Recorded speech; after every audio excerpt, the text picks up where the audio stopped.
বৰপথাৰৰ জগন্নাথ ৰাজহুৱা প্ৰেক্ষাগৃহ আৰু দক্ষতা বিকাশ কেন্দ্ৰ বৰপথাৰত জগন্নাথ ৰাজহুৱা প্ৰেক্ষাগৃহ আৰু দক্ষতা বিকাশ কেন্দ্ৰৰ উদ্বোধন বুধবাৰে সৰুপথাৰ সমষ্টিৰ বিধায়ক বিশ্বজিৎ ফুকনে মহাপ্ৰভু জগন্নাথ প্ৰেক্ষাগৃহ আৰু দক্ষতা বিকাশ কেন্দ্ৰটিৰ শুভ উদ্বোধন কৰে। কেন্দ্ৰটিৰ জৰিয়তে বিবাহ উপনয়ন আদিৰ লগতে সভা সাংস্কৃতিক অনুষ্ঠান পাতিব পাৰিব আৰু বিভিন্ন দক্ষতা বিকাশৰ প্ৰশিক্ষণ দিয়াৰ সুবিধা হ'ব। শিঙিমাৰী বাগানৰ 100 বছৰ গৰকা গাছ দুৰ্গাবাৰীৰ প্ৰাংগণত মুখ্যমন্ত্ৰীৰ অনুদানেৰে এই কেন্দ্ৰটি নিৰ্মাণ কৰা হৈছে।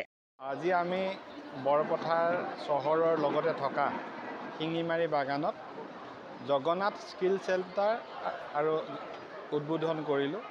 এই জগন্নাথ মন্দিৰ আৰু স্কিল চেণ্টাৰে এই অঞ্চলৰ এটা ডাঙৰ অভাৱ দূৰ কৰিব।